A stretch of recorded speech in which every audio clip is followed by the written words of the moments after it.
Jumade Oti. I am the membership coordinator at African Food Change Makers, and I'm so happy to have everyone right here in the room. So in terms of our agenda for the day, we'll be trying to move through our activities as swiftly as possible. We'll be taking a welcome address. We'll also be sharing about African Food Change Makers and also having guest speakers speak with us during the course of this session. We'll also then be going into the BRACE launch itself, the BRACE program, which you'll hear more about during the course of this session, and then showing you how you can connect with AFC. And one I'm particularly excited about is the unveiling of our Jollof Rice documentary, and then we'll be closing out with some votes of thanks and closing remarks. Thank you very much. Okay, so in terms of next steps, please continue sharing about yourself in the chat. You can introduce yourself in the chat box, stating your name, the country you're joining us from, and even the agribusiness that you might be managing. Feel free to connect with people in the chat box in case you see someone interested in doing something within your field of interest. Please feel free to send a direct message across to them. And now, without much further ado, I will be inviting our founder and executive chair, Ndidi, to give us a few words of welcome. Ndidi is, of course, an expert on social innovation, African agriculture and nutrition, entrepreneurship, and youth development with over 25 years of international development experience. She is the founder and executive chair of African Food Change Makers, and as mentioned, and also the co-founder and executive chair of Sahel Consulting, Agriculture and Nutrition, and even also the co-founder of Ace Fruit. At this point, I would like to welcome Ndidi. Ndidi, please confirm that you're there. Hi, everyone. I can hear you. It's so wonderful to be here. And it's really a pleasure and honor to welcome you to this, what we are combining as our first Thursdays, which we normally have for our community, as well as a launch of our newest program, BRACE, and a docu-series called the Jollof Rice documentary. Now, for those who don't know, Africa Food Change Makers, I started this organization about 3 years ago. I'm really focused on changing the way we view Africa, from a face of Africa being a hungry child to instead being a dynamic entrepreneur, of course, a male entrepreneur as well. We believe that we can transform the food and agriculture landscape by enabling our entrepreneurs to scale. And so what we do is create this community of change makers who are visionary, dynamic, and innovative. I, as an entrepreneur in the food and agriculture landscape, recognize how isolated sometimes we feel. The challenges we face are immense, and sometimes we feel lonely and need support. And what we are doing through the community, providing you with training, coaching, mentoring, but also linking you up with data and funding and activities. We're also elevating the voices of our entrepreneurs locally and globally, amplifying their work, linking them up with support structures, and increasing their visibility. Last month, we launched our Leading Women in Food Fellowship. And I'm so excited because we've just selected 25 amazing women. You'll hear more about that. And this month, we're delighted to launch BRACE, and you'll hear more about BRACE today. And then obviously our docu-series, which is starting off with our jollof rice. So I want to first of all thank all of you for joining us. I want to thank our funders who have stuck with us from the very beginning: MasterCard Foundation, Africa No Filter, and AfriExim, as well as our newest funder and supporter, Skoll Foundation. Without their support, we wouldn't be here because we're a nonprofit organization. We wouldn't be reaching as many entrepreneurs as we're reaching. Right now, we have entrepreneurs in 37 African countries. And we won't be making the impact that we're already making in the lives of so many entrepreneurs. We've connected over 500 entrepreneurs to funding and knowledge resources. And we've definitely created, a whole community of support around these entrepreneurs. And we can only do more with your wonderful support. I also want to recognize the amazing team that works tirelessly, as well as our volunteers. And they've really inspired us over the years: speakers, trainers, partners. So thank you all for joining us. It's really been a pleasure engaging with you today. And I'll talk to you again when we're launching our Jollof documentary. So back to you, Ola. Thank you so much, Ndidi, for that warm welcome address for us all. Yes, African Food Change Makers is that community for agripreneurs from all across Africa. And we have members from 7 countries at the moment, and we would like to see even more entrepreneurs from more countries joining our membership community. We'll show you how to do that later on in the course of this session. Thank you very much. So I would quickly share with us some opportunities that we can tap into as entrepreneurs, right? For our agri entrepreneurs in the house. In terms of financial support, you can access some of these opportunities and more. As shown on your screen through the links that we draw in the chat. Just go to afchub.org/funding. You'll be able to access the Common Fund for Commodities, Price 2023, and other financial support opportunities for you. And then moving on to capacity building opportunities, also this is something you can also tap into from our AFC Hub, right? We have the Greenhouse Accelerator curated for you, which has a deadline date for April 10.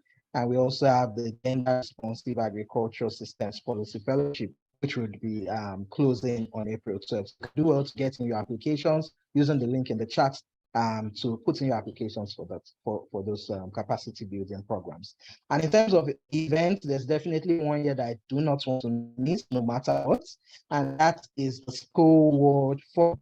It's going to be happening virtually on April 12th to the 14th. It's a symposium. Go right now to fchub.org/events and search out the School World Forum event. Register for it right now. That is one that you definitely do not want to miss. Still, in terms of opportunities, you can access through the AFC Hub. We have trainings and workshops with over 50 online courses, which African agri-food entrepreneurs from wherever you are in Africa can access, right? We have the Agripreneurship 101, we have the Climate Smart Rice, and the likes, which you can also access through the links that have been dropped in the chats. And podcast also, so, you know, the African entrepreneurs have contributed so much to global food systems, right? And sometimes their contributions have been on the plate. Talking about chocolates, for example, there are so much involvement in entrepreneurs before you get that chocolate bar, which you particularly enjoy to snack on. And so you can catch up on lots of insights through our podcast on our AFC Hub through afchub.org/podcast. You can access the links in the chat. Also learn about TEF, also learn about the origins of okra and many more others. Thank you very much. So now we'll be bringing on one of our guest speakers for this occasion, right? We have some amazing speakers lined up for you in this session. And first of all, we'll be starting with Ayobami Oladipo. She's the business advisor for Ignitia, and she's an agricultural professional with over 10 years of experience of addressing the impact of climate change on the food system. She's currently a business advisor for Ignitia, as mentioned, a tropical weather forecast company where she supports the team in reaching smallholder farmers in West Africa. So a lot of the things we'll be hearing today would be, you know, telling you about climate change and the impacts on African agriculture. So at this point, I would like to invite Ayobami Oladipo to the stage. Please feel free to turn on your video and also confirm that you're able to speak. Yes, hello everyone. Can you hear me? Good afternoon, good day to you wherever you are. Awesome. Yes, we can hear you. Please, you may continue. Okay. All right, great. So you're sharing the screen. Hello everyone, nice to be here, and thank you so much for inviting me to speak to the African food change makers that we have here. Congratulations to everyone. I'll briefly be speaking about the impact of climate change on food systems. All right.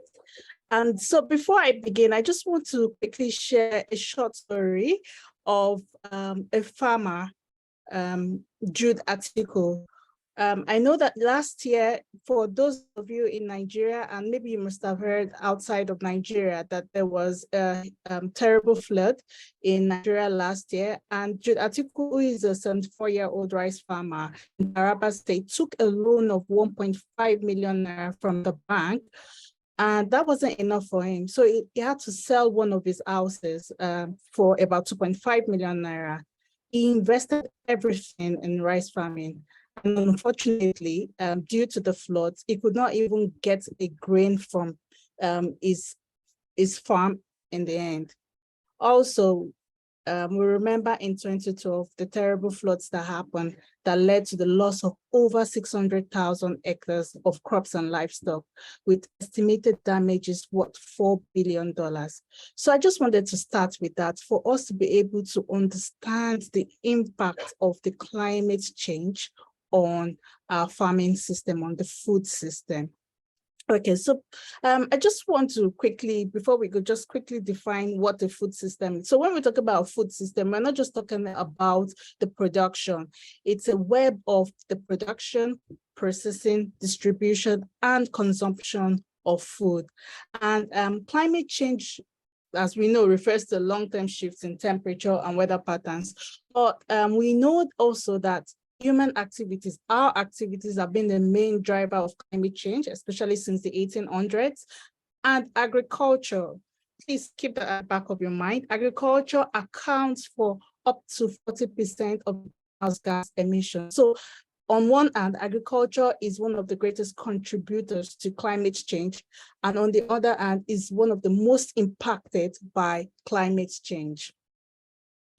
So increasing temperature is also decreasing yields. And quickly, I'll just say that the impact of high temperatures is that we're having reduced yields due to speedier crop development process, and we also have increased pest and disease outbreak. And for those of us that are farmers here, I'm sure that we're starting to feel all of the impact of the higher temperatures. We have increased evapotranspiration, leading to stunted growth. We have abortion. Sometimes when you're walking down the park, you see some little fruits that have dropped, they haven't matured but have dropped. So that's what we call abortion. So you have increased abortion of fruits, you have elongated inflorescence, and it just takes a longer time. So you have lower productivity.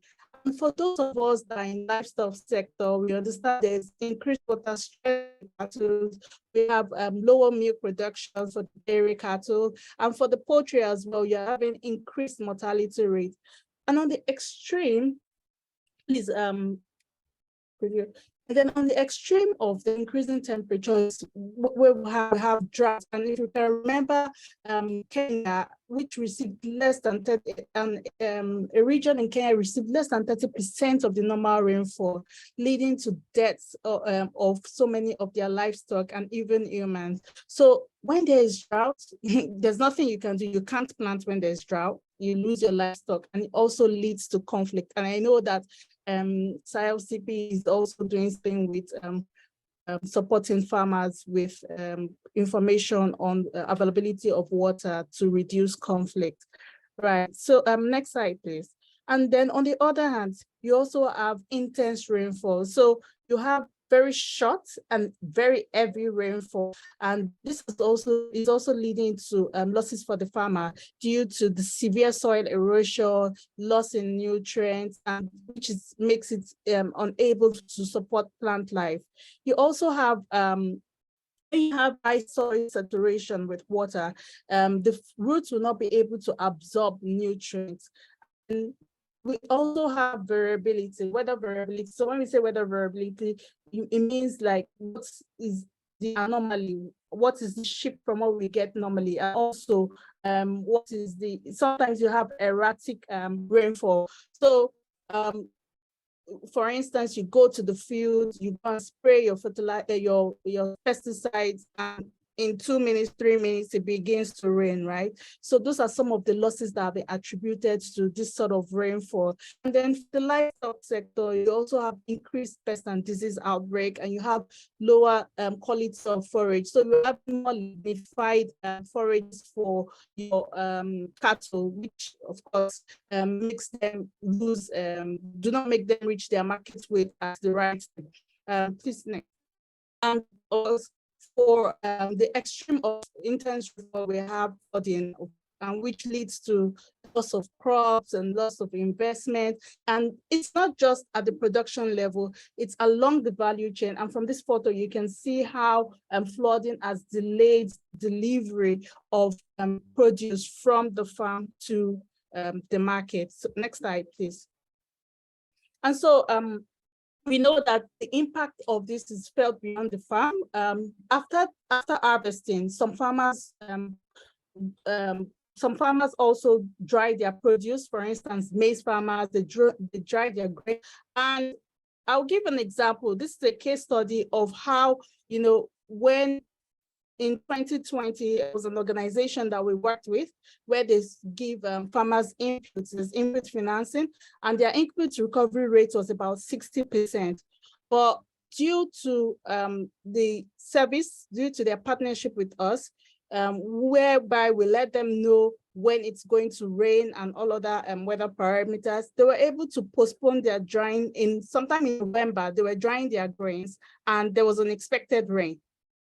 And so because they received messages from us, they suspended their drying activities. And this helped them to, save about 18 million when they quantified the value of, saving of not drying at that point. They were able to save up to 18 million naira, and their input recovery rates increased from about 60% to 90%. And so along the value chain, the weather impacts agriculture.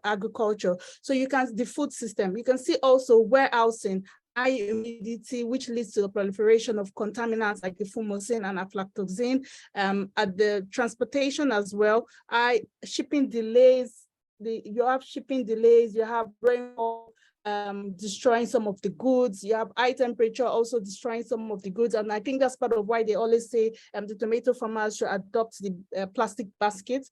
And then you also have at the consumption point, what's the shelf life? You notice that when you buy tomatoes these days, it doesn't stay for more than maybe 3 days before it becomes it becomes spoiled. And also it reduces the nutrition content of this food. So the weather affects every stage of the farming. So I'll just quickly go about how we've been able to support farmers, or should I say the use cases of our weather information. Of course, by knowing the weather information, you're able to plan your spraying activities, your planting activities, irrigation, and that's at the production level. And at the distribution level, you're able to also know when to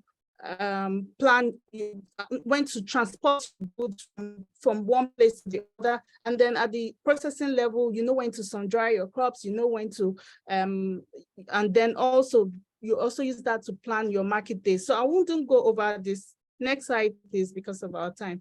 So those are the ways in which the weather can actually impact the food system.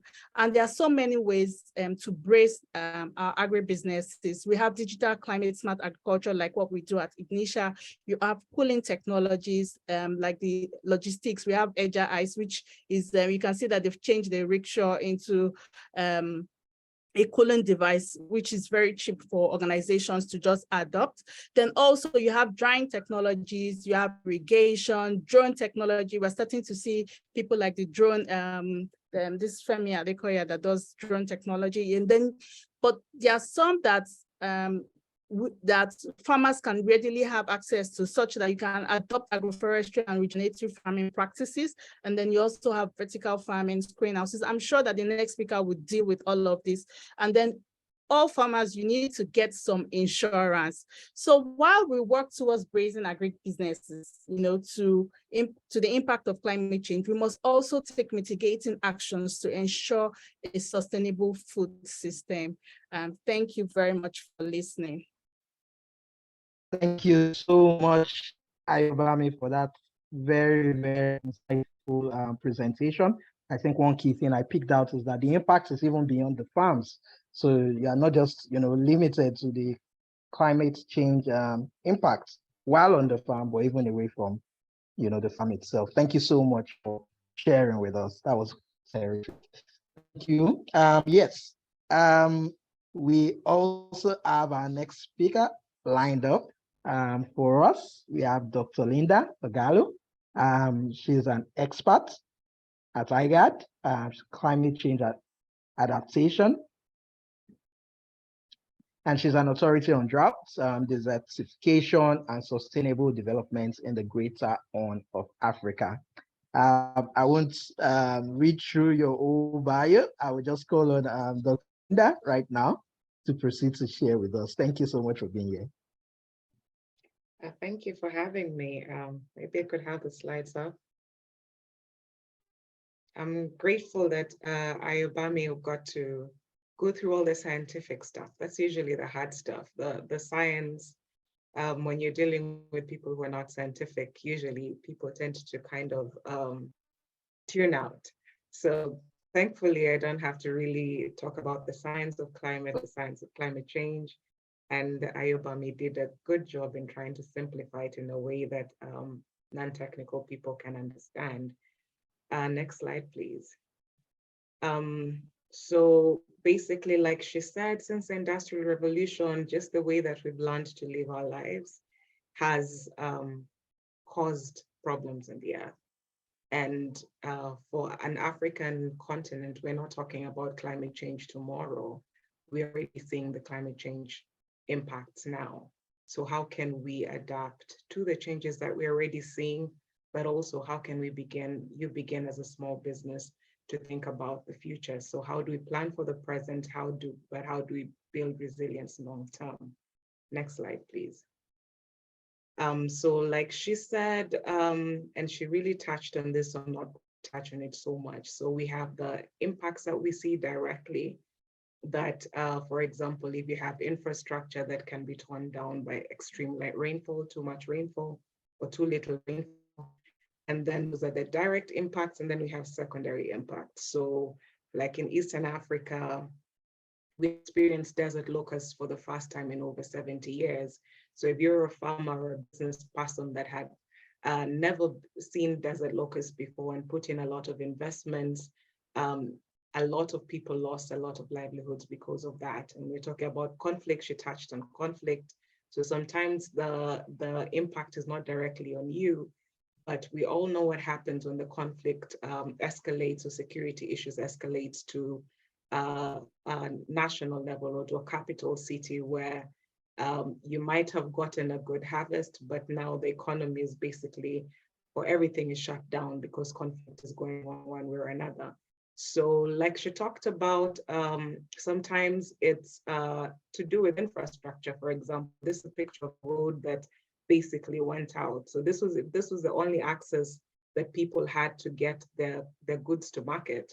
So you might have done everything right, but you can't mitigate as a small business against infrastructure. For example, she talked about also warehouses and that happening with shipping and things coming in. And even thinking about even your employees, having them being able to access your place of work. And for example, the roads are flooded or there's a cholera outbreak because there's too much flooding. So how is your business prepared or have a contingency plan for something like that? So agriculture, food security, because again, this is agribusiness, has been one that is key, and I don't have to talk too much about this because she touched on it. But maybe here's where I can spend a bit of time in terms of what are some of the impacts for agribusiness, the crop yield she's talked about, and most of this she's talked about. And the one thing that I think I wanted to touch on that I haven't touched on now is, for example, on market demands and market viability. We have, there's a change in the shift, especially in the Western world, that will definitely probably get here, where people, especially the next generation, is becoming a bit more conscious about climate change. And therefore, people who are using, for example, more sustainable methods and are carbon neutral end up getting a better access to market than others. So people will prefer buying products from people who are green, so to speak. So it impacts them. It could impact the market demand in the sense of if you're still using fertilizers that are polluting, for example, vis-a-vis somebody who claims to be a bit more green or who's employing green practices, would be able to sell better than you, be a better competitor than you. So it's in one way a challenge, in another way it's an opportunity, because then you can get ahead of the market by trying to figure out how can you make your business more sustainable, how can you have like a net zero plan, for example, such that you're beginning to attract a better customer. Next slide. So in terms of adaptation, then maybe this is my last slide and I can spend some time here. She talked about crop diversification. That's one way that we can do.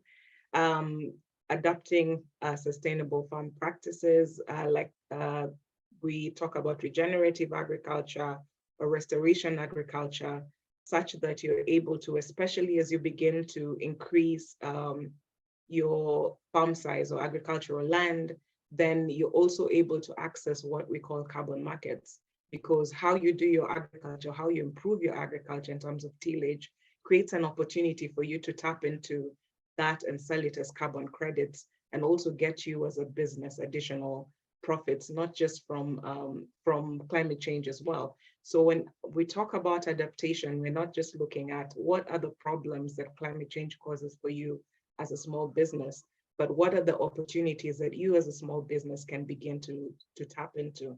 If you're in Kenya, for example, the carbon market is something that we've been talking about a lot. And in the last COP, carbon market was something that came up. If you're a farmer and you're already in agriculture, you already have a farm, it's easy then to think about what are some of the practices that you can do within your business to get you this additional income, such that you're still getting the same business that you have, but now you have an additional source from carbon markets. And then of course, improved water management. We always talk about in this field that the next wars will be fought over water. So what can you do as a business to change how you farm in a way that you're not using as much water, which will save you money, of course, if you're doing irrigation, but will also save you in the future when there's because especially if you're in Eastern Africa, the drought that she talked about lasted us over 2 years. So it'll put you in a better space to be able to get a yield at the end of the season, so to speak. And then how can you adopt to more sustainable practices? How can you use technology? Like she talked about, you being able to access climate information to make better decisions, being able to improve access drones, like she talked about, being able to introduce refrigeration, but also that comes with a cost. And then also the more technology you apply, the more energy you use. So then being conscious about how do you then try to access cleaner sources of fuel, so that even as you're innovating, even as you're improving your yield, even as you're adapting to climate change as a business, you're not then contributing to the problem like the West did during the industrialization process. And then of course, how can you develop resilience infrastructure? Like if you're thinking about constructing a warehouse and you understand the future climate, for example, for your area, can you build in a way that is flood proof? Can you able to raise your structure such that if you're able to have, if a flood was to come, then you don't end up losing a lot of business? So are you able to understand what are the specific risks for your area? Are you able as a business to plan for those specific risks? And then are you able to build resilient infrastructure in the spaces that you can control, because there's some that you cannot. And then she talked about insurance. Again, insurance is extremely important, especially for this continent of ours, where the climate can be extremely variable and extremely unpredictable. So having access to climate smart insurance is extremely important. And lastly is the more on the benefits that can come from climate change in terms of anticipatory action. So when we talk about anticipatory action, we usually use it, especially in disaster management, is instead of waiting for a disaster to strike or climate issue to strike, can you be able to anticipate what the risks are and take advantage of it? Because, for example, she talked about flooding and the impact on tomatoes. So if you are able to identify that there's going to be a tomato shortage, for example, because most people will have their crops destroyed, and you're able to do your farming practices in a way that you might be the only one to have a crop, or you're able to identify areas that, for example, these are areas that are going to have negative amount of rainfall, or what we call drought, then are you able to, for example, take advantage and then provide with them, if it's an area that has pastoralists, you can grow grass in one area and ensure that you're able to provide, sell your grass in that way. So for every need, basically, there is an opportunity to provide a solution. So as much as we talk about climate change and having negative impacts on our economy, every business idea is basically you being able to provide a solution for a problem. So those who are able to anticipate what the climate risks are, it can be opportunity for you to make money, so to speak. And then climate finance. Like, climate finance is a whole new area for small businesses to be able to access money that would not necessarily have been available if it was not for a climate crisis. So can you be able to identify right now, especially with Africa, the challenge has been that we're not able to access climate finance because we don't have what they're calling bankable projects. So we don't have projects that people feel that they can put money in. But sometimes the challenge is those with the projects don't know how to access the funding, and those with the funding don't know how to get the people who need the money. But at the beginning, you're shown all the different grants that are available for you as a small business to access. And there are many resources. If you are in Rwanda, for example, there's a green bank called Fonera that is giving different innovative modes of financing to climate solutions, both in agriculture and also in livestock. So climate finance is a whole new avenue that has come up for small businesses to be able to take advantage of the opportunities that come with adaptation. Yeah, thank you.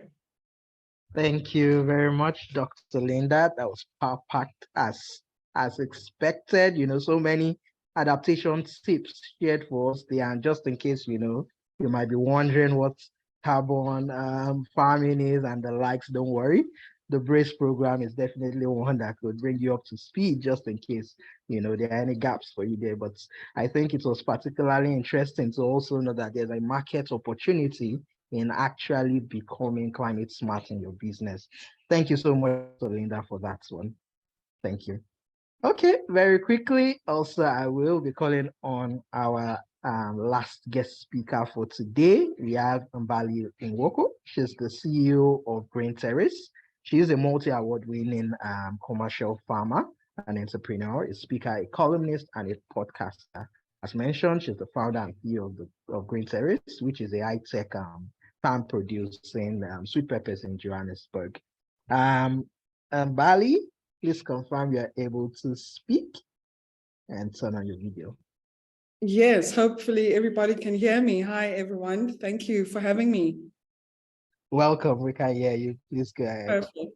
Perfect. Once again, thank you guys for having me. It's always great to participate in any initiatives that the African Food Changemaker is making, and I'm super excited to be speaking today with you guys at the BRACE launch. So as our MC has said, My name is Mbali Nwoko, and I'm a farmer based in Johannesburg. I've been farming now for 7 years. I have been an entrepreneur for a full decade.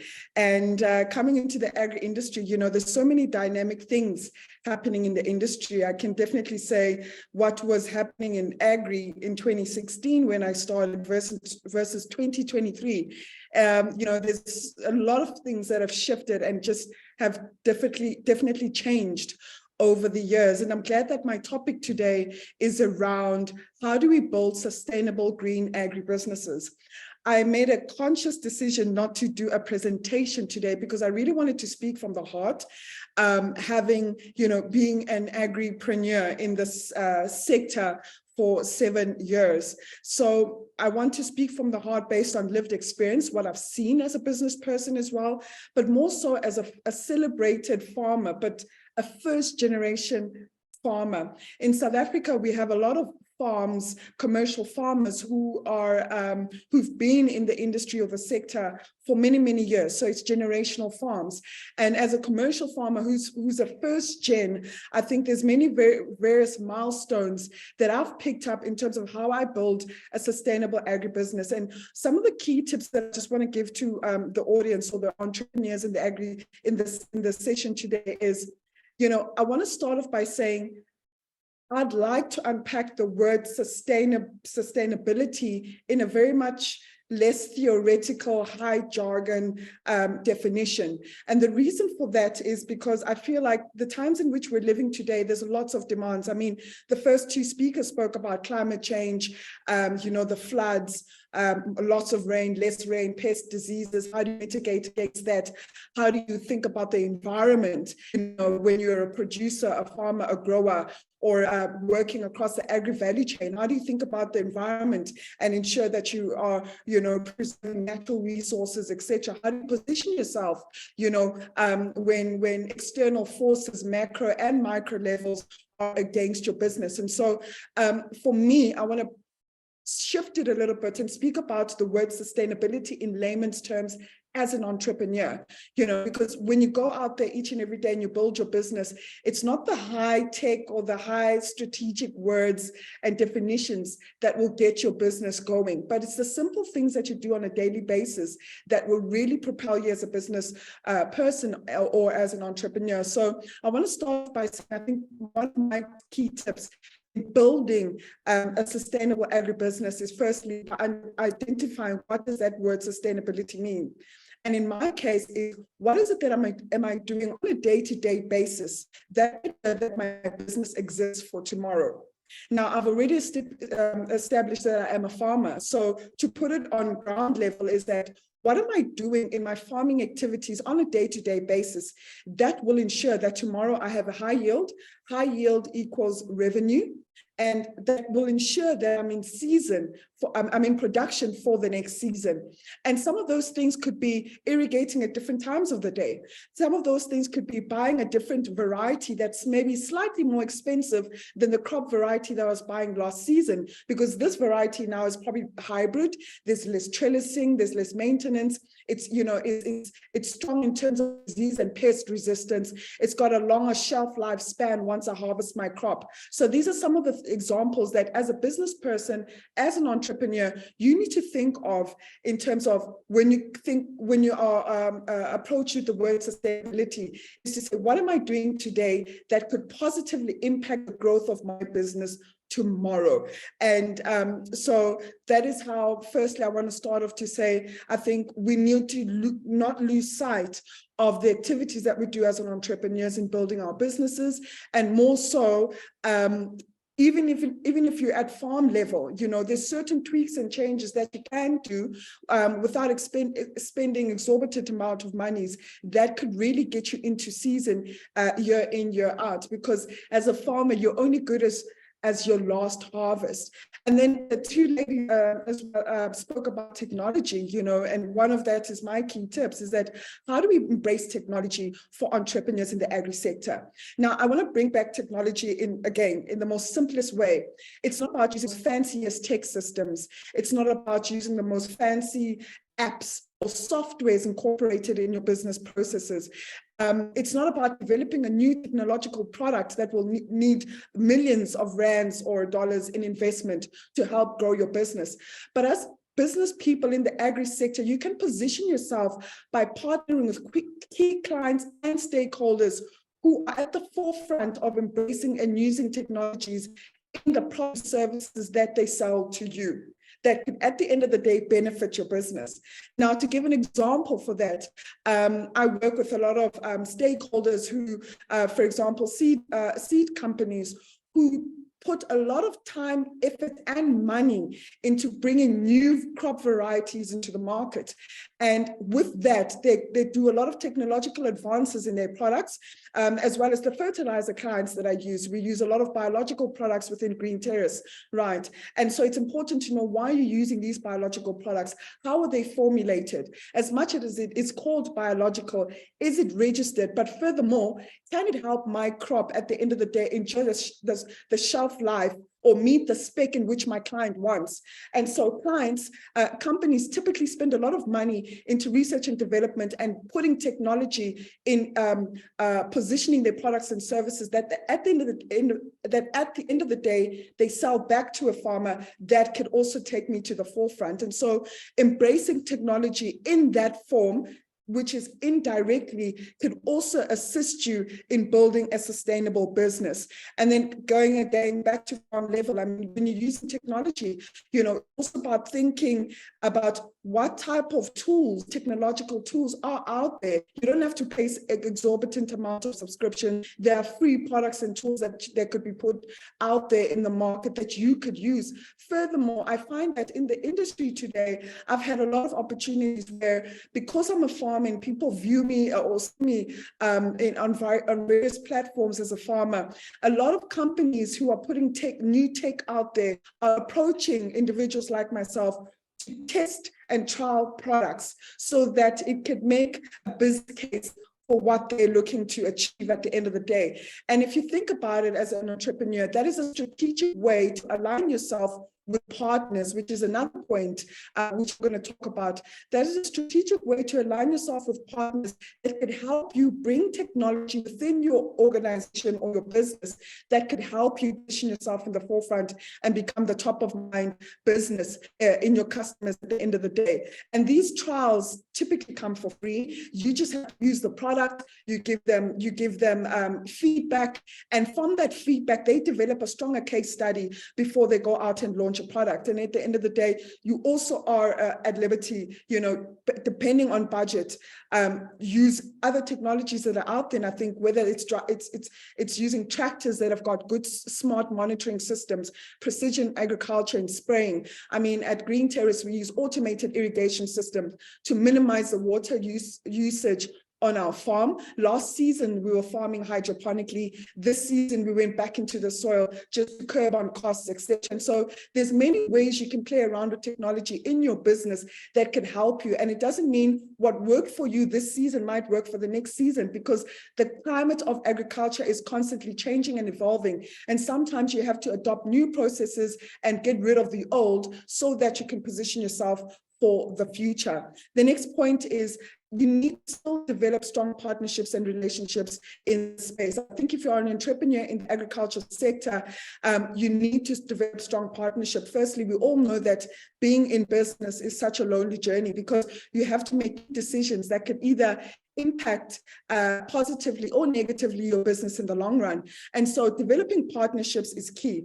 And when I say partnerships, it's stakeholders that you work with. So from a farm level, for example, as a farmer, you need to have good relationships with the people that bring you seeds, fertilizers, chemicals, also befriend people that are professionals in those spaces. So it could be a scientist, it could be a food technologist, it could be a research and development person there. You know, once you develop those relationships, they could start helping you identifying to say, okay, what type of farmer are you? What type of clients are you supplying? What is your vision? What is your goal? Where do you want to be in the next 5 years? What type of farmer do you want to be known for? Do you want to be the biggest carrot producer? Do you want to be the biggest pepper producer?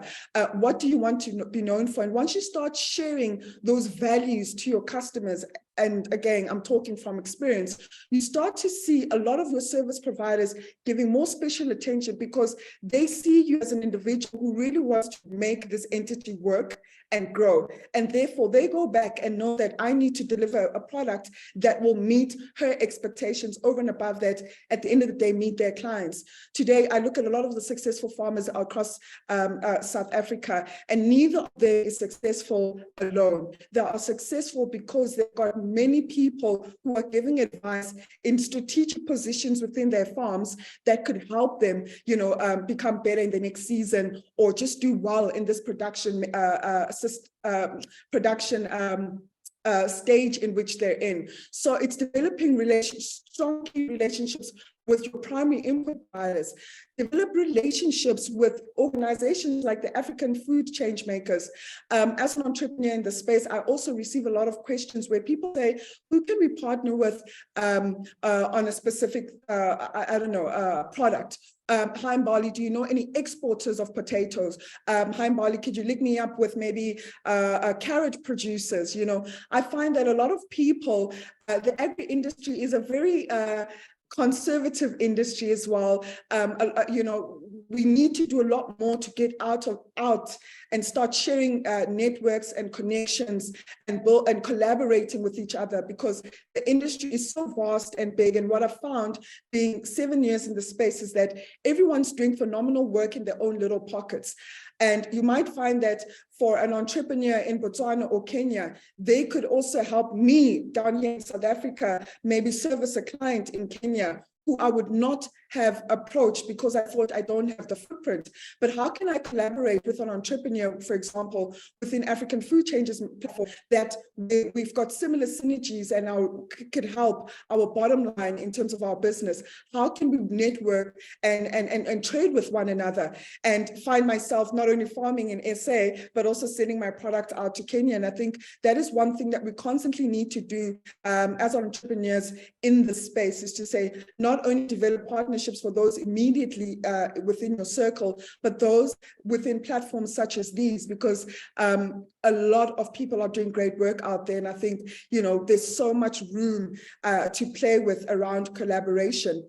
And then also in terms of partnerships, when I've also learned is that when we're building as entrepreneurs, trying to grow our businesses, we also forget, for example, to speak to our financiers, the people who we bank with, and it's something that hit me a few months ago, is that, for example, if you take a financial institution or the company that you bank with, there's so many divisions within that bank where each of those divisions can play a critical role in growing your agribusiness. So, for example, if you're banking with a specific bank and it has an agribusiness portfolio, get to know who are those relationship managers, who are the economists in those spaces, who are the client acquisition consultants in those spaces. Because what I find is that these organizations have immense resources which can come for free, that could add immense value into your business, whether it's forecasting and analyzing what the market conditions will be in the next 6 months or in the next 12 months. You as a farmer or as a business person can then position yourself in what you do today to ensure that maybe interest rates does not affect you as heavily in the next 6 to 12 months, to ensure that the price of input costs does not affect you. You could speak to the analysts who can help you analyze your business from a high level perspective and tell you if you're growing or not. And then tomorrow, if you want to speak to the bank and ask for money, you've already done the work in ensuring that you are at a stage where you are fundable. You can sell equity in your business to maybe grow a specific division in your business. And so I feel like for those entrepreneurs who are on the platform, who are also working with big organizations, we need to start penetrating the different divisions that exist within those organizations consultants, find out what they're doing and seek ways in terms of how can you position yourself with them? How can you develop a good relationship with them? How can you formulate conversations and engage with them, even if it's quarterly or biannually, so that that information that you're generating and gathering throughout that relationship can benefit you at the end of the day. Again, I'll emphasize is that business does tend to get lonely. And so these are the constant things that we as entrepreneurs, as CEOs, need to be cognizant of when building our businesses.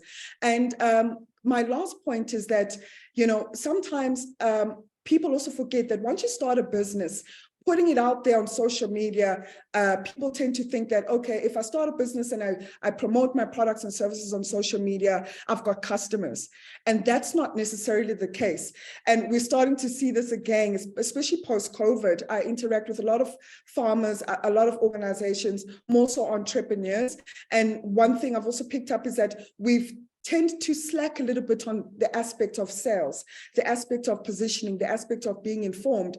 Being informed can simply mean, you know, keeping abreast of the latest trends that are happening in the industry, the latest technologies, the different regulations that can impact your business, whether from a micro or macro level, from a local, domestic level to an international market, and attending webinars such as these ones, conferences, networking, you know, having constant visits with your clients. I think it's important to constantly keep abreast of what's happening in the industry in and around you, because when you keep yourself in your little shell, in your little business, you tend to miss all these opportunities that are out there, whether it's opportunities for funding, whether it's opportunities for scaling, acceleration programs, opportunities to get new clients that you never thought you know, you would partner with. I think as entrepreneurs, we need to change and adapt to the climatic conditions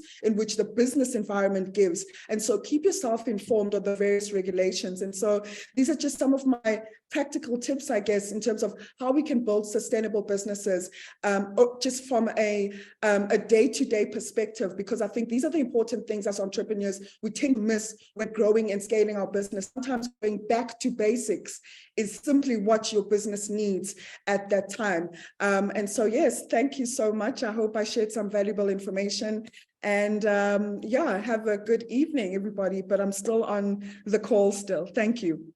Awesome. Thank you so much, Mbali. I mean, that was a passionate call out there to all of us as agri-food entrepreneurs. And think about what you are doing today that would impact your business tomorrow. I think that's what I add on to from what you mentioned. Thank you so much once again for your rousing speech with us today. And of course, you can connect with Mbali in the chat. A big thank you to all our other speakers, also Dr. Linda and Ayobami. Thank you all so much for gracing this occasion. Without much further ado, I'll call on our program coordinator, Odun Ayomotosho. We are now at that point where we want to get into the program launch for BRACE. Over to you, Odun. All right. Good evening, everyone. Can you confirm hearing me? Yes, we definitely can. All right. Good evening once again to everyone. Thank you, Ola, for such a good anchor and engagement of the audience. We want to say a big thank you and a big welcome to all our partners, facilitators, trainers on this call currently. Thank you for gracing us with your presence to this BRACE program launch. And we are delighted as an organization regarding this program and the impact it seeks to achieve on the agricultural and food ecosystem. Thanks to our wonderful speakers who have actually laid the foundation about climate change and the need for agribusinesses to build resilience businesses against the impact of climate change. Once again, I want to say thank you for that. So our program that we have in AFC for this titled it BRACE, which we call Building Resilience Against Climate and Environmental Shock. This program is actually an intensive capacity development program that it's aimed at helping agribusinesses across Africa to be aware about the impact of climate change on their agribusinesses and also how their actions and inaction would actually affect the environment and in turn the climate. It also gives participants an in-depth understanding into some of the adaptation and mitigation strategies which can actually adopt for their business growing in terms of climate smart agricultural practices.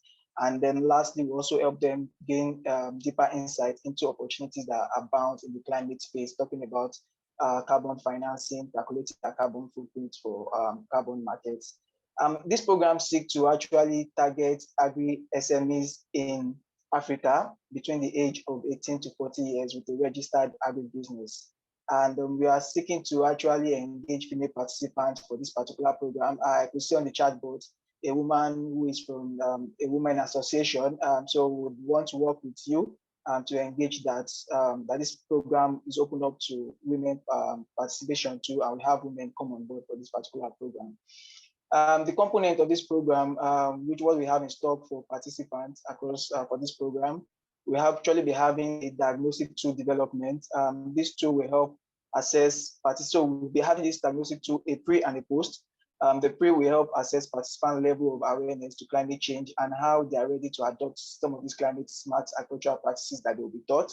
And then we'll go deep dive into training components where we'll have them go engage into a 6 weeks e-learning, a self-paced e-learning course content that has been developed to capture the scope of this program. After which we'll be having a live interactive session. There'll be live interaction session, weekly live interactive session with facilitators and then trainers, where participants will also have more opportunities to get more insights around climate change, around how to also transition their business into a sustainable one. Thank you, Mrs. Mbali, for sharing more light. We'll also be having NASTI come on board to engage participants in this live interactive session. There will also be a session of networking and peer support, community engagement for these participants across, like we said, the program is not just in Nigeria, it's across Africa. So there will also be that opportunity for networking and peer support. And then as part of this program component, there will be assignments for business greening. So these assignments will be tailored for individual businesses in which they will actually deploy for the agribusiness. Assignments that would ensure that as you put it to use for your business is ensuring that you transition into a sustainable agribusiness, whatever value chain you're operating at, whatever agricultural sector you're actually operating. After which you have an impact measurement. This will involve a post-diagnostic tool to measure the impact of the program and how far agribusinesses have been able to transition into a sustainable agribusiness. And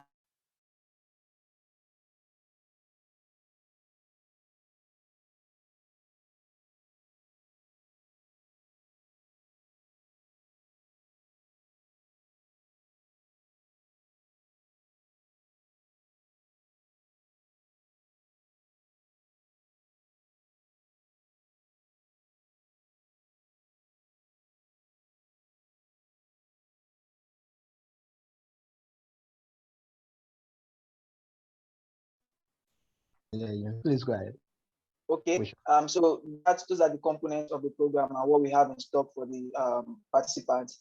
And looking at an overview of why the screen is coming up, we also have an overview of the curriculum whereby we talked about some of the courses we've actually developed for these participants. It's going to be a 6 weeks module whereby we'll have climate change and your agribusiness, talking about the impact of climate change on your agribusiness, the current trend of climate change. So one of our speakers mentioned, climate change is just not now, it's not a future problem, it's currently happening. So we're looking at the current trend of climate change and then the future trend too. We're on the next slide, please. Afterwards, we'll be looking at some climate smart agricultural practices for agribusiness across the value chain.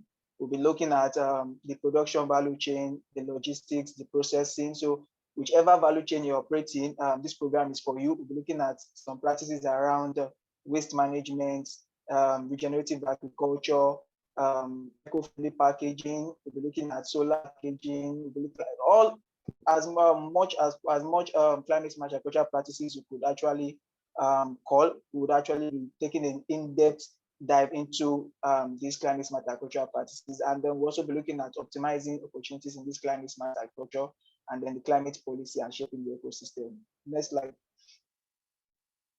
This will now just showing expectation from participants. Like I mentioned, the learning component. We expect that participants complete the 6 module that will be developed for this course within the time frame, and they also engage in all of the interactive sessions that we'll be having weekly between Thursday and Friday weekly, and then take all of these assessments, because it's actually to help them adopt and transition to sustainable agribusinesses. And then we'll be having some quarterly and scheduled feedback or survey questions from these participants. This is just to ensure that we follow through with them and then keep in touch with them. This program is actually very, very rich. The content developed is very, very rich, and then it's valued to be around $1,000. But thanks to our funder, which will show forth soon, we'll talk about them soon. We want to say thank you. They made this program actually free, and then there will also be a formal certificate to participants that ensure to complete all of these activities. Next slide. So this is just to show us the faculty of people we have across board that has developed the content and we're engaging for this particular program. I want to say a special recognition to some of them are currently on the call. We have Dr. Debisi Araba, thank you, Dr. Lufunshaw, Mrs. Mbali. We still have going to engage her more, so I'm sure she still have a lot of things to tell us, so we'll still be engaging her more.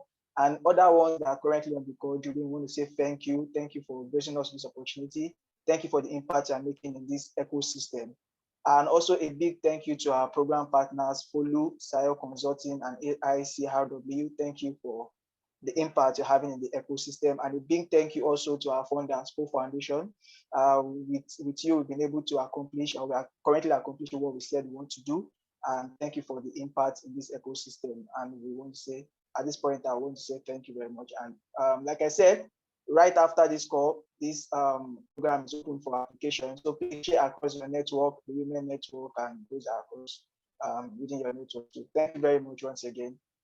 Awesome, awesome. Thank you, Odunayo, for that overview of the BRACE program. I know we may have a few questions, maybe one or two or three that we can take. So what I would ask is that if you have any key questions, please drop in the chat. I know we have one or two already dropping in the chat. So we'll take as many as we can. But I think the first question, the obvious one is, when can we start applying, and where's the link for application? Odunayo. All right, thank you, Ola. So like I mentioned, if you go through that link that you're seeing on your screen right now, it will take you to the application link. You can start applying now, right? So it's open for application just about now. And a colleague of mine just dropped the link also on the chat box. So you can also click on that link and to direct you to the application portal. Thank you. All right, thank you, Odunayo. Again, the age range for the program. Yeah, so we're looking at age 18 years to 40 years for the program. Okay, all right. So there is an age limit. Okay. What countries is the program open to? Okay, thank you. The program is open to all African countries. So far, you're resident in any of the African country and you have a registered agribusiness operating in that country, please, it's open to you. You can go ahead and apply. All right, just looking through the chats. If you have any questions, you can drop them in the chat. We'll see how we can take them real quick here. I think someone is saying they want to see Nigeria in the list of nationalities. I'm sure it's there. You can double check. Can agribusiness professionals without actual businesses apply?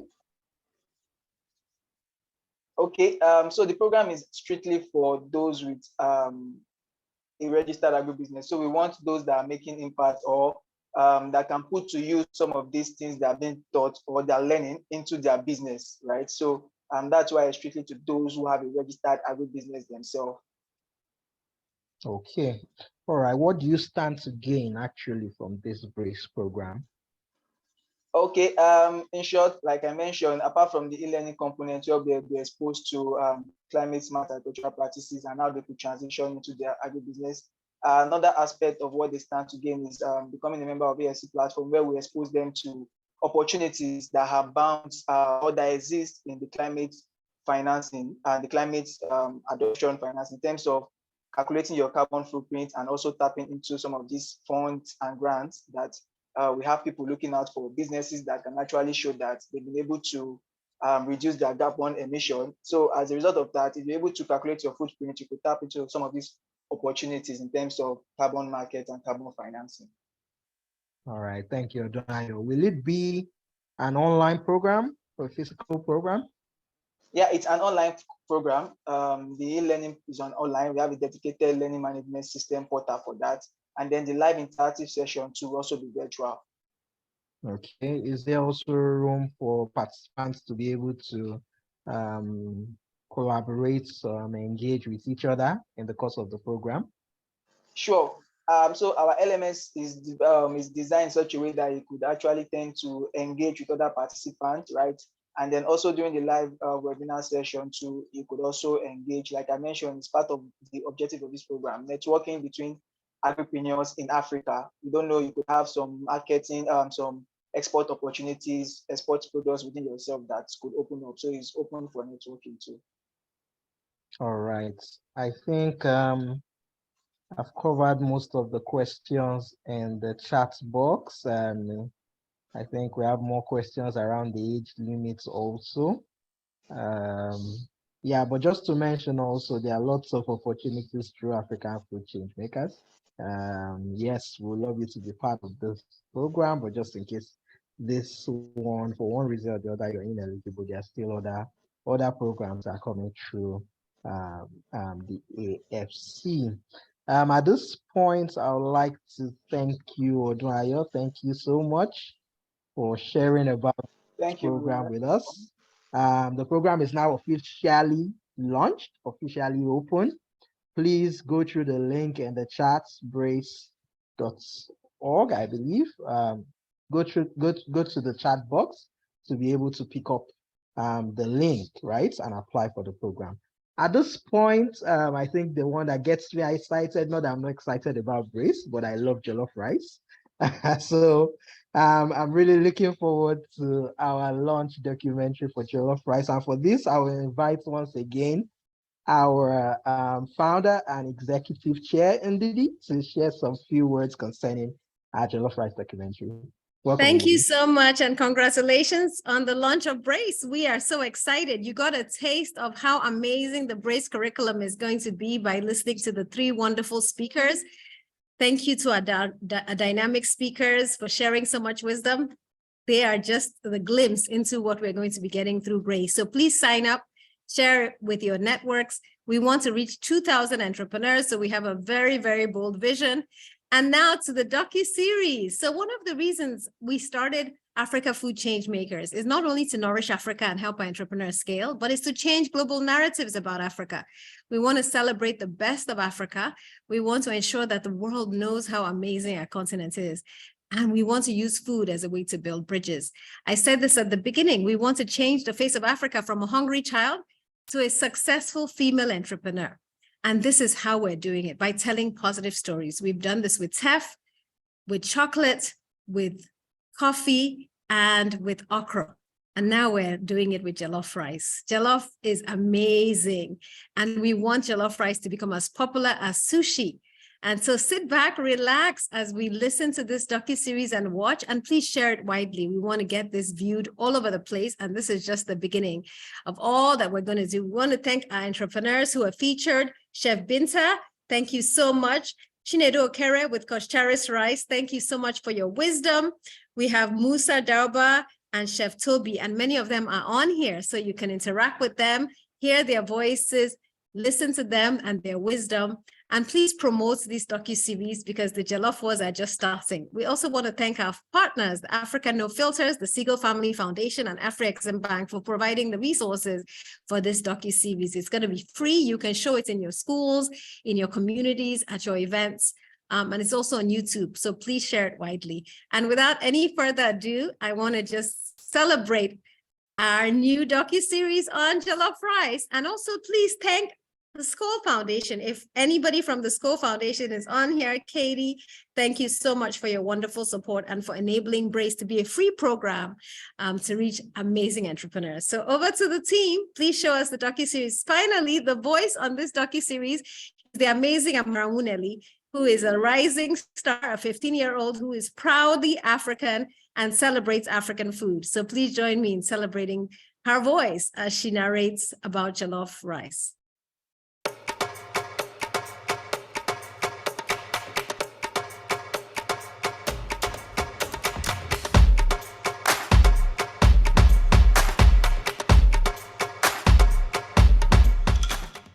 What is the one dish that is of proudly African origin, beloved to West Africans, nourishing, colorful, known for its incredibly rich, smoky taste, and everyone swears their version is the best?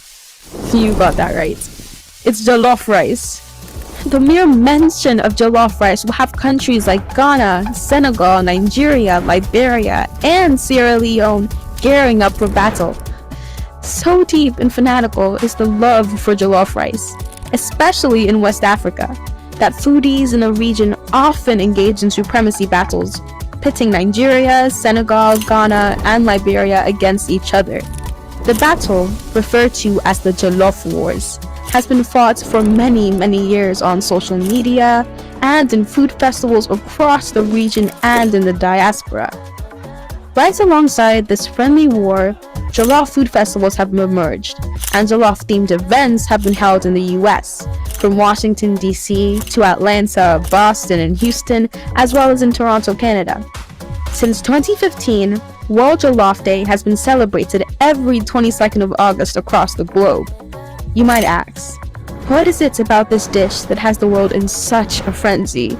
And to answer that, we must start from the very beginning.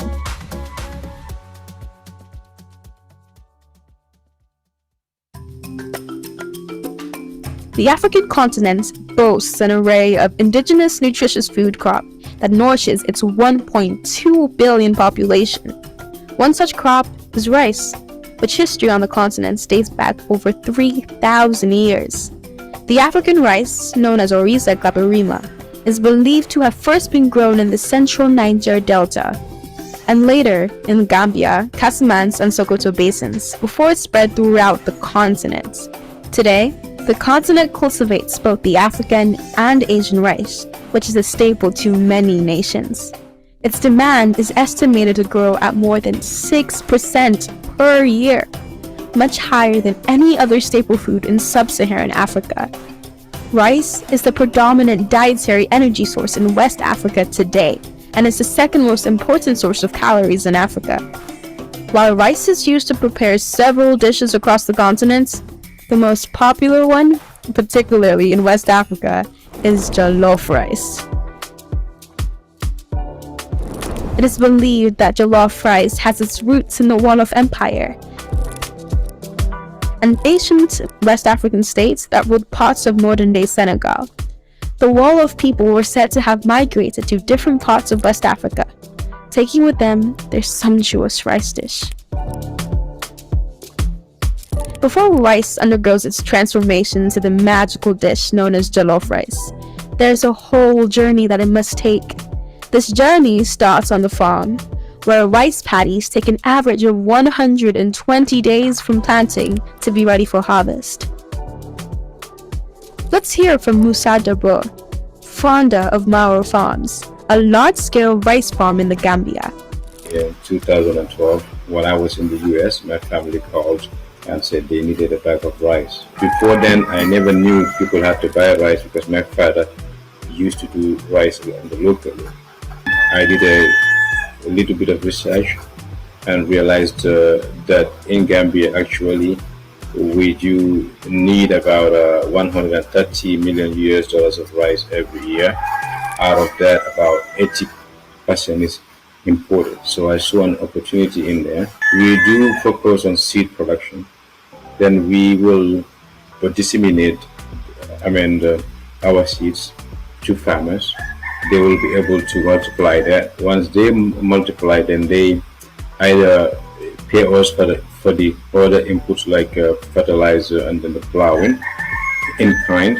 And then the rest of their rice, they could either keep for personal consumption, or they can sell it to us for processing, and then we provide services like plowing, inputs, and then against the crops of the farmers. They pay back those services and inputs, and then the remaining of the grain that they have, we can buy it from them to add value. The variety of rice depends on the ecology, but as far as where I am right now, we do the medium duration varieties. The most popular one that we do is called the Sahel 177A. That subscript A stands for aroma. It has some aroma to it. So we source the foundation seed from there, and we multiply it and then be able to spread that to other farmers. Rice undergoes a number of post-harvest operations before it makes it to the kitchen.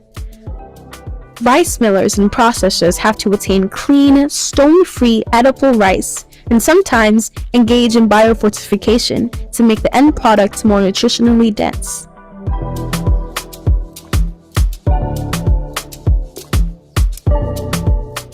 Next, we go to Chinedu Okere, Managing Director at Terrace Farms Limited, to learn more about rice processing. For rice, you look at the paddy first. So when the paddy is delivered into the mill, so the paddy is poured into the inlet pit, and through the inlet pit, it goes through the pre-cleaner, and the pre-cleaner helps to remove impurities. From the pre-cleaner, it goes to the soaking tank. It stays in the soaking tank, where water is added and is soaked for a minimum of 8 hours. Cooked for just about 20 minutes, and the soaking tank helps to send minerals and the vitamins on the shell, on the husk, into the rice itself. After that process, it is dried to the moisture level that is required. And after drying, it is sent to the classifier. Classifier uses the force of gravity to remove the additional lighter impurities that are there. The dried paddy now is sent into the destoner, and the destoner removes the stones. It is sent to the dehusker. So the dehusker removes the husk from the rice. Then it is sent to the tray separator.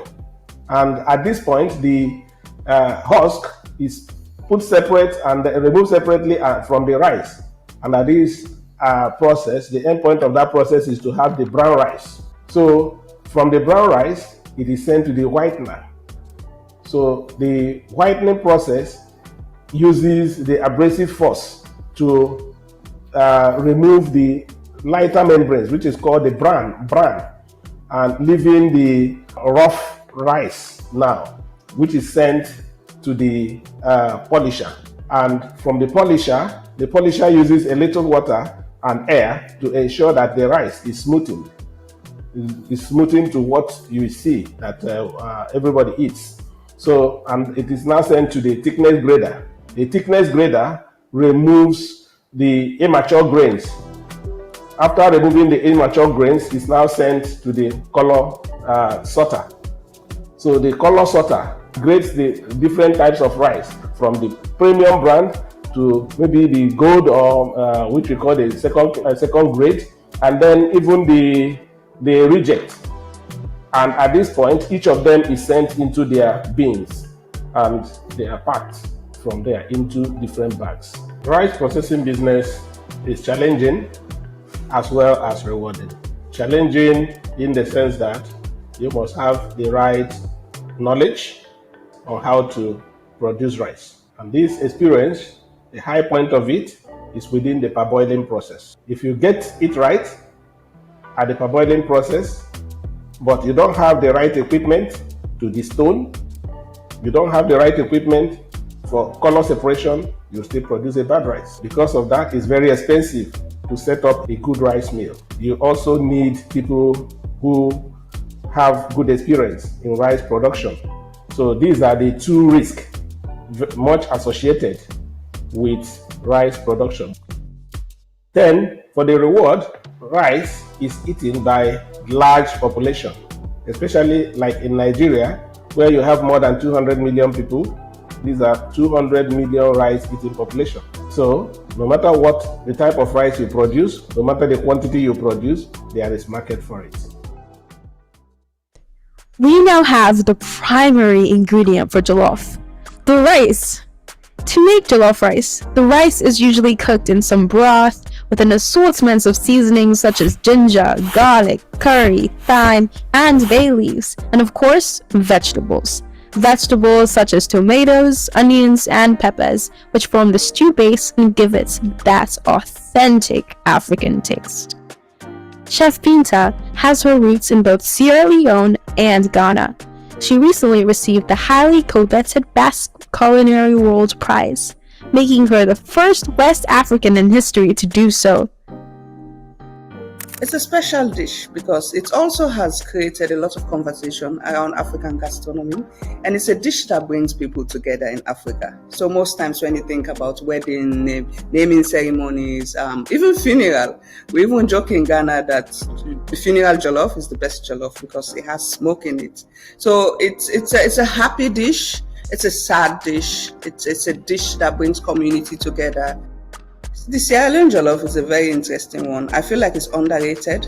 We actually have the closest to Senegalese jollof because the Senegalese jollof, in my opinion, is the best jollof because they created jollof and it's very rich. It has so many vegetables in it. The Sierra Leone jollof is almost like that. So we use a lot of vegetables. Also, we use assorted meats for our jollof. So it's a very interesting one, but people don't know much about it because the conversation around jollof is just between Ghana and Nigeria. But there are so many other jollofs around the continent that it's amazing. I believe we have so many interesting chefs coming from Africa now, and everybody is claiming that they have the best jollof. So that has created a lot of conversation and attention to African gastronomy itself. And a lot of people outside the continent are curious because of that. They want to learn more about African cuisine aside jollof.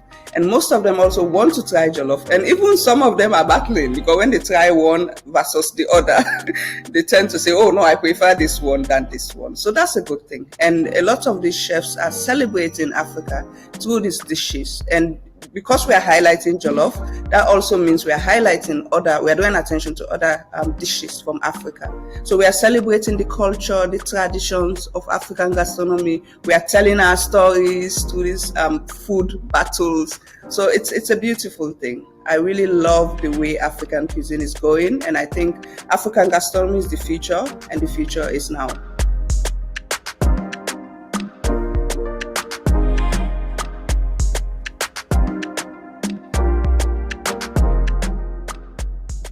My name is Toby Ogunbajo Nifoli. I'm the first girl of 3, born to a Togolese mom and a dad from Badagry. And that's where I get my cooking skills from my Togolese heritage. From my personal experience, I sincerely think that the best jollof rice is a united recipe between all the countries. My recipe comes from a fusion of all the countries. You know, like I said, I'm half Togolese, I'm half Nigerian. I have an auntie that lives in Togo. I have an auntie that comes from Ghana. So I learned from all of this. I learned from my auntie in Cotonou. I learned from my auntie in Togo. I learned from my auntie from Ghana, you know. And of course, with my own personal touch, even if we do not like to agree, truthfully, jollof rice unites us. An interesting thing to note is that the jollof rice preparation method and name quite often varies from country to country, or even home to home, and each country swears that their version is the absolute truth best. In Ghana and Nigeria, where we have arguably the largest number of jollof rice fanatics, the dish prepared is called jollof rice. Nigerians are known to favor the parboiled long-grain rice for its ability to stand up to slow cooking without becoming soggy. The essentials for Nigerian jollof rice include seasonings such as curry powder, dried thyme, bay leaf, ginger, garlic, and pepper, fried or grilled beef or chicken. The jollof rice is usually accompanied by side dishes such as salads, fried plantains, and bean pudding, also known as moi moi. Ghanaians favor the scented Thai jasmine rice and use more aromatic spices like fennel, aniseed, and black pepper. The jollof rice is then served with salads, vegetables, and sometimes the popular Ghanaian shito, a special blended mix of green Scotch bonnets. In Senegal, the dish is known as shabujen. made with broken jasmine rice originating from Vietnam during the colonial era, cooked in a seasoned stew of fresh or pureed tomatoes, seafood, fish or meat, broth, and vegetables such as cassava, carrots, and aubergines. Across the Francophone countries, including Burkina Faso, Guinea, Cote d'Ivoire, Benin, and Togo, it is called riza grass, translated as fat rice, in reference to the short grain variety used in making jollof rice in these parts. The recipes in the region are similar to the Senegalese version and include whole vegetables such as okra, cabbage, and potatoes. Regardless of how it is cooked, the result is always an unrivaled phenomenal experience. From street stalls to local restaurants, parties, corporate events, battles on social media, and jollof festivals, Africans and non-Africans alike have crowned jollof rice a winner and shining star again and again.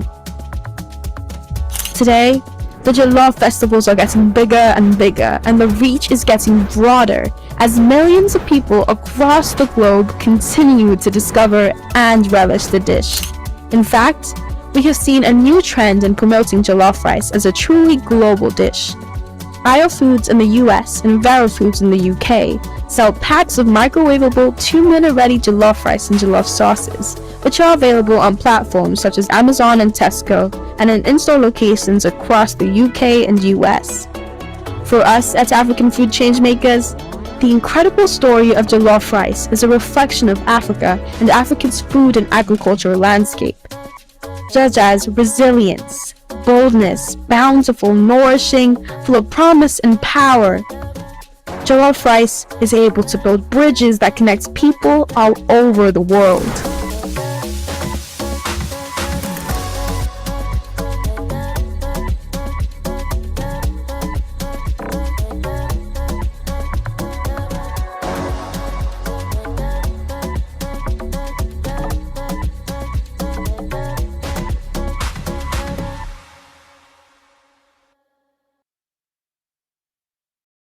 Wow. I think maybe I might just go get me some jollof rice right away. Wow, that was such a lovely celebration of an African dish, which is spreading so fast around the world. It's great to see, the contributions, the history, and the lots of processes that are actually going into it before you have that delicious plate of jollof in front of you. Long may the friendly jollof wars continue. You can drop in the chat box which is your favorite version of jollof rice. Again, I would sincerely want to thank all the entrepreneurs who were featured on this documentary. They gave it such a rich background and insight into the dish. And special thanks again to our partners for helping us put this knowledge out there. Africa No Filter, we thank you. Sigo Family Foundation, thank you so much. Afri-Exim Bank, thank you so much. And our other partners also who are supporting our work. Thank you all so much. The link to the Jollof Rice documentary has been dropped in the chat. Please do feel free to share widely and freely across your networks. Let's celebrate Jollof Rice. Thank you so much. And I think at this stage, I will just quickly take us through how you can stay connected with AFC. I know we've touched on the fact that if you are not eligible, for example, for the current program that was launched today, or if also you want to, just like Mbali mentioned, tap into networks to be able to access a lot of opportunities for you, then you definitely want to be part of the AFC community, right?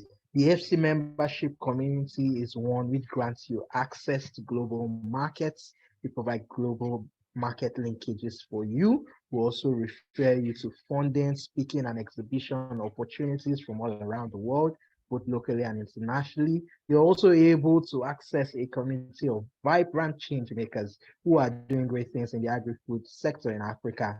And you can learn off each other. We have regular sessions like this first Thursday, for example, where we're able to share insights with each other, and also even in the membership groups and through the membership platform, we're able to connect with so many people from across Africa and build synergies, for your business. There's so much benefits from the African Food Changemakers membership community. So I'll just take about 2 minutes. Let's see if we can get some people right here who might not be part of the membership yet, to be able to take the first few steps towards joining the membership community. Please click the link in the chat, which I believe has been dropped, afchob.org/entrepreneur, right? Click on that link and you should have in front of you the membership sign up page, right? After clicking that link, you should be taken to a sign up page, which would ask you a few preliminary questions, right? If you've gotten through those questions, if you have clicked on that link, also you can drop a quick emoji in the chat to let us know that you're there, right? After getting through those preliminary questions, the first section of the form would just quickly like to know about you. What's your name, where you're from, right? What's your gender, and just a few personal details about you. Again, in case at any point you encounter challenges in filling out this membership form, not to worry, you can always reach out to us. We are ever ready to provide support to you to be able to get you through becoming a member of the community, right? So you could reach us via email. You could also reach us via WhatsApp. Also, we'll be on hand to be able to guide you through. I'm sure those contact details will be dropped in the chat. And if you've started filling out the form already and you've been able to get through the personal details section, well done to you. Congratulations, you're almost there. The next part of the form, you should now fill in details about your company, right? What's the name of your company? What focus area is your company, working in, right? A little description about your company and just some few other details there about your company. And if you've gotten through that section, or if you are still doing so, that is totally fine. You can always revisit the form. And again, if you encounter any challenges at any point in filling out the form, please note the contact details that have been dropped in the chat box. You can take those right now and keep, with you somewhere so that you can reach out to us at any time. Okay, if you're done with filling out the company details, you're about to go to the last part of the form. Very quick and easy, right? Okay, right here, we'll just need some contact details for your company. If you have a website, that would be great. You can put that in. If you have only maybe company social media pages, maybe just Facebook, for example, that's also totally fine. Let it just be, your company activities that are predominantly on the page we want to see, what your business does. And so also people who visit our hub, they will also like to be able to click on your details and see what your business is about. So when you successfully fill out the form and submit, if you have any changes to make, there's a section that allows you to review your changes and make edits if you want to in the form. But if you're able to get through it all and click the submit button, a huge congratulations to you. You are just about to access or step into the community to access more opportunities. Also, when your profile is successfully submitted and approved, you'll be able to appear on our community page, just like you can see on screen right now, and people can actually click your profile and connect with you. That's not all. You are able to access those benefits as earlier mentioned. We're able to connect you to so many opportunities where we have so many opportunities within the membership, which we even directly connect our members to. Again, thank you so much for those who have taken a step forward to be able to fill out the form. And if you are yet to do so, if you're yet to complete it, not to worry, that is totally fine. Just reach out to us at any point in time and we will be on hand to get you through. Again, thank you for taking the first step to joining the community, and we hope to see you soon within the community and connecting to more opportunities. Thank you very much. At this point, I would like to check if we have Liz on the call. Okay, I think we might have lost Liz. I would have liked to hear A few words from Alice is one of our partners, the School Foundation, right? She's been able to stand with us through all of our work, and we truly want to appreciate all our partners, ranging from Africa No Filter, the Seagull Family Foundation, AgriSMEs, and the School Foundation, and lots of other people who have been able to support our work over the years. So at this point, then I would call on our communications officer, Cassandra, to give us a few words and then close us out on this meeting. Over to you, Cassandra. Okay, thank you so much for that, Ola.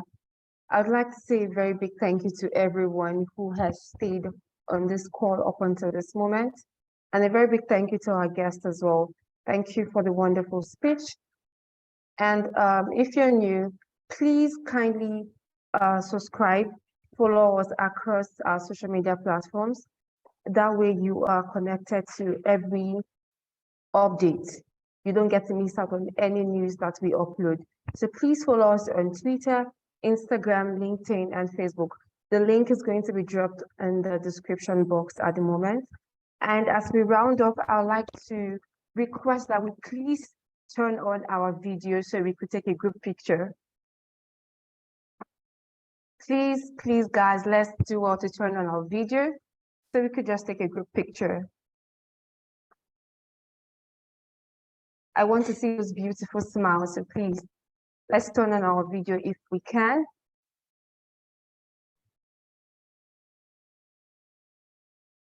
Are we all set?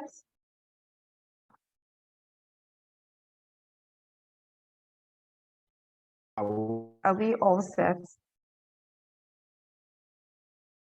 Okay. I see Omoto Shaw. So saying thank you so much for doing this. So when we're ready, let's just take a group photo and we'll call it a close for today.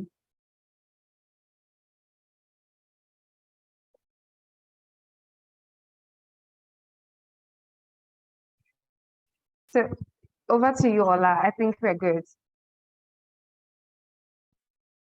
Okay, it's so great to see so many beautiful faces. I think some screenshots are still being taken. You still have the opportunity to turn on your video. Excellent, excellent, excellent. Okay, yes, some videos are still coming on. Thank you. You can do well to also drop your social chat box so that we can tag you on the pictures when we share to social media. Again, thank you, Cassandra. Thank you to everyone. Thank you, Joya. Thank you, Ndidi. Thank you, everyone who has spoken. And thank you so much to you also for staying till the end of this meeting. It's been so great engaging with you. And we would love to see you next month when we have our regular First Thursday programming coming back on the first Thursday in the month of May. Thank you all so much, and it's bye from over here. Do have a lovely evening, afternoon, morning, wherever you're joining us from. Thank you all. Bye-bye.